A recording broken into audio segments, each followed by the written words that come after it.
हर साल भारतीय जनता पार्टी और आरएसएस 25 जून को देश भर में आपातकाल को लेकर शोर मचाता है।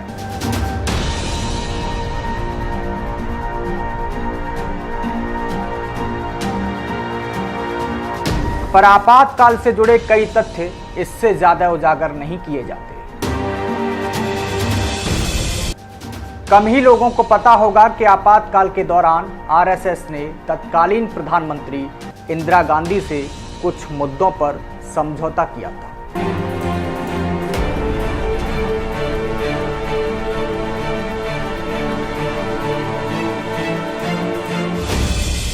आखिर ऐसी क्या बात थी कि संघ परिवार को तब की कांग्रेस प्रमुख इंदिरा से समझौता करने की नौबत आ गई।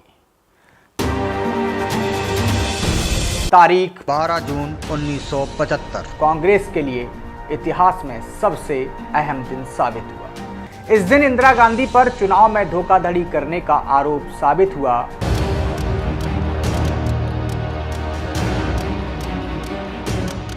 और इलाहाबाद हाई कोर्ट ने इंदिरा का चुनाव अवैध घोषित कर दिया और उन्हें 6 साल के लिए राजनीति से दूर कर दिया। उसके बाद जैसे विरोधी पार्टियों ने उनके त्याग पत्र की मांग शुरू कर दी, मांग मनवाने के लिए राष्ट्रव्यापी आंदोलन शुरू हो गया। इंदिरा गांधी ने सुप्रीम कोर्ट में अपील कर दी और कोर्ट ने इंदिरा के पक्ष में मत दिया और आदेश पारित किया कि वे प्रधानमंत्री के पद पर बनी रह सकती हैं। इसके बावजूद उनके इस्तीफे की मांग जारी रही और देशव्यापी आंदोलन होता रहा। ये था कि कांग्रेस के अंदर श्रीमती इंदिरा गांधी का बड़ा विरोध हो रहा था उन दिनों में। बहुत से लोगों ने कांग्रेस में ही विरोध किया उनको।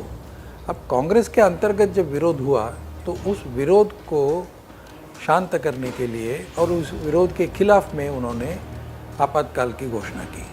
आपातकाल की घोषणा करते ही जो कांग्रेसी श्रीमती गांधी के विरोध में थे वो भी चुप हो गए और जो कांग्रेसी चुप नहीं हुए उनको जेल में डाल दिया। जैसे मोहन धरिया है, बाकी चंद्रशेखर हैं, ऐसे अनेक लोगों को फिर जेल में डाला गया। परंतु उन दिनों में जो लोग जेल में थे उनमें से आरएसएस के लोग बहुत ज़्यादा थे। अब आरएसएस पर जो बैन लगाया था वो इसीलिए लगाया क्योंकि श्रीमती इंदिरा गांधी को ऐसा लग रहा था कि ये सारा जो उनके खिलाफ जो कुछ भी हो रहा है वो आरएसएस के कारण हो रहा है। ये अभियान इतना उग्र हुआ कि देश भर में कई जगह हिंसाएं होने लगी। इंदिरा विरोधी अभियान में जनसंघ, समाजवादी और राष्ट्रीय स्वयंसेवक संघ यानी आरएसएस भी शामिल हो गया। आंदोलन का नेतृत्व जयप्रकाश नारायण कर रहे थे।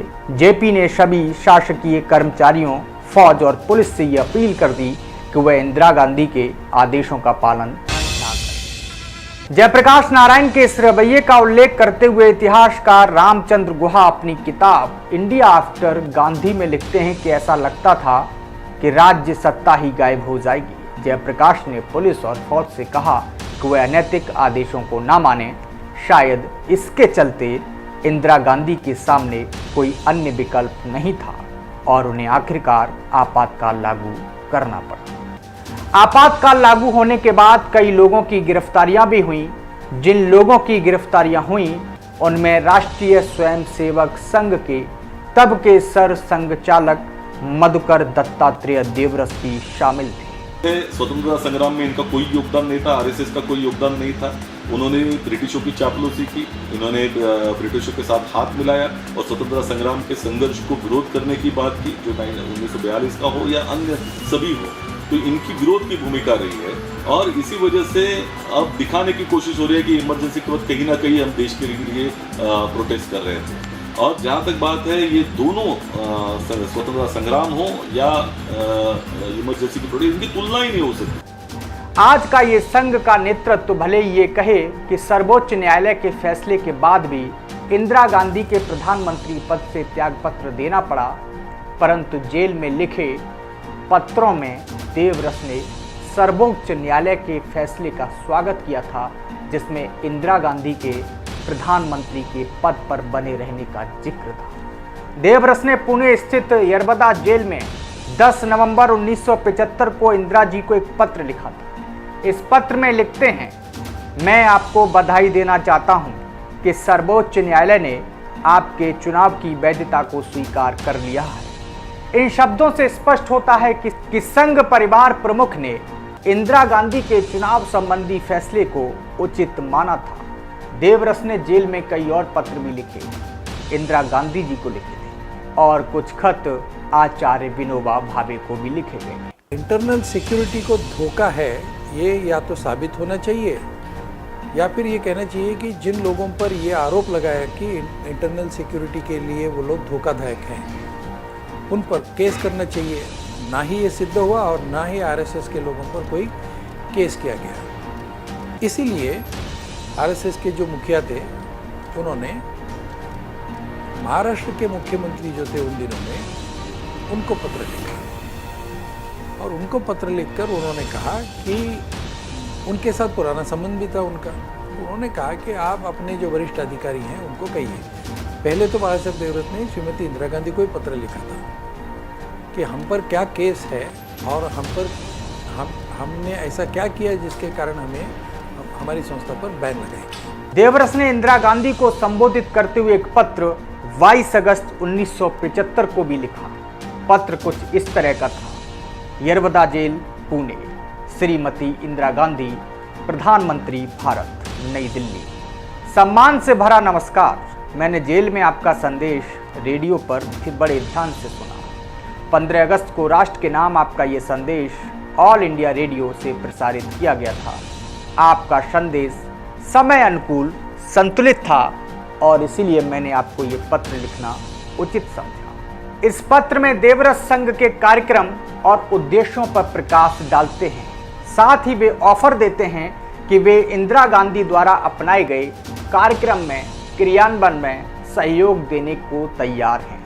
यहाँ उल्लेखनीय है कि इंदिरा गांधी ने देश के विकास के लिए 20 सूत्री कार्यक्रम की घोषणा की थी, जो कि इस प्रकार है। सिंचाई सुविधा में बढ़ोतरी, ग्रामीण क्षेत्रों में रोजगार के कार्यक्रम, अधिशेष भूमि बांटना, भूमिहीन मजदूरों को भत्ता दिलाना, बंधुआ मजदूर का कल्याण, अनुसूचित जाति अनुसूचित जनजाति का उत्थान, ऊर्जा निर्माण में बढ़ोतरी, परिवार नियोजन के कार्यक्रम, आवास की सुविधा, प्राथमिक स्वास्थ्य सेवाओं का विस्तार, वृक्षारोपण, महिला एवं बाल विकास कार्यक्रम, प्राथमिक शिक्षा को प्रभावकारी बनाना, मूलभूत अधिकार उपलब्ध कराना, औद्योगिक नीतियों का सरलीकरण, काले धन पर लगाम, पेयजल की सुविधा और गरीबी हटाओ।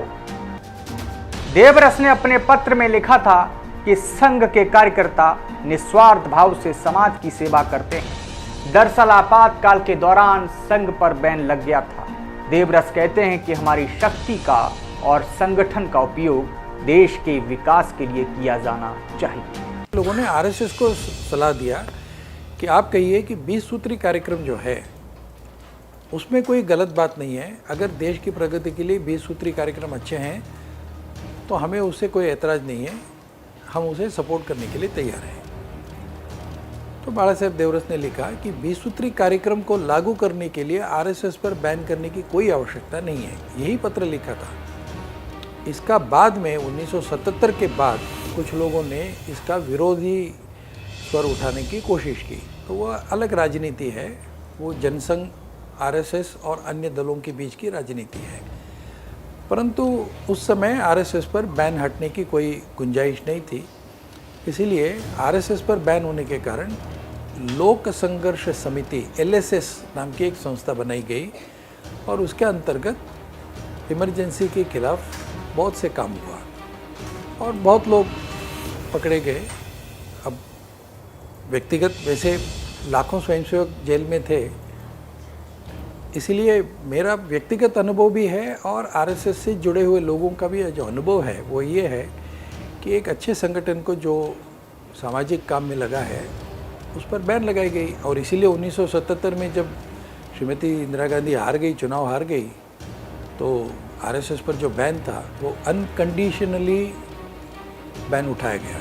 पत्र के अंत में देवरस अनुरोध करते हैं कि वे यानी इंदिरा गांधी हमारे तर्कों पर विचार करें और संघ के बारे में जो गलतफहमियां हैं उन्हें भूलकर वह संघ से प्रतिबंध हटा लें उन्होंने पत्र में प्रधानमंत्री से मिलने का समय भी मांगा था। देवरस ने यह पत्र बंबई यानी अब की मुंबई सेंट जॉर्ज अस्पताल के वार्ड क्रमांक 14 से लिखा था और अपने इस पत्र में देवरस आचार्य विनोबा भावे को लिखते हैं कि समाचार पत्रों से ये ज्ञात हुआ कि प्रधानमंत्री आपसे मिलने दिनांक 24 को आने वाली हैं। आप दोनों के बीच देश की वर्तमान स्थिति पर विचार विमर्श होगा। मेरा आपसे निवेदन है कि प्रधानमंत्री से मुलाकात के दौरान इंदिरा जी के मन में संघ के बारे में जो गलतफहमियां हैं आप उन्हें दूर कर सकेंगे। मैं आपको आश्वस्त करता हूं कि संघ के स्वयंसेवक होने के नाते प्रधानमंत्री इंदिरा गांधी के नेतृत्व में घोषित कार्यक्रम के क्रियान्वयन में भाग लेंगे ताकि देश की प्रगति और विकास सुनिश्चित किया जा सके। देवरस के इन पत्रों से स्पष्ट होता है कि वे इंदिरा गांधी के कार्यक्रम और उनके नेतृत्व को स्वीकार करने के लिए तैयार हैं, बशर्ते आरएसएस पर लगा प्रतिबंध इंदिरा गांधी हटा दें। इन पत्रों से यह भी स्पष्ट होता है कि उन्हें आपातकाल से जो आपत्ति थी वह सिर्फ इसलिए थी कि संघ पर प्रतिबंध लगा दिया गया था। इन पत्रों से यह भी स्पष्ट है कि देवरस को इंदिरा गांधी द्वारा भेजी हुई 20 सूत्रीय कार्यक्रम की सूची स्वीकार थी। इंदिरा को लिखे पत्र में देवरस ने यह भी स्पष्ट करते हुए कहा कि जो आंदोलन जयप्रकाश नारायण ने गुजरात और बिहार में किया था उसका संघ से कोई लेना देना नहीं है। इस प्रकार से संघ ने जयप्रकाश नारायण से किनारा कर लिया।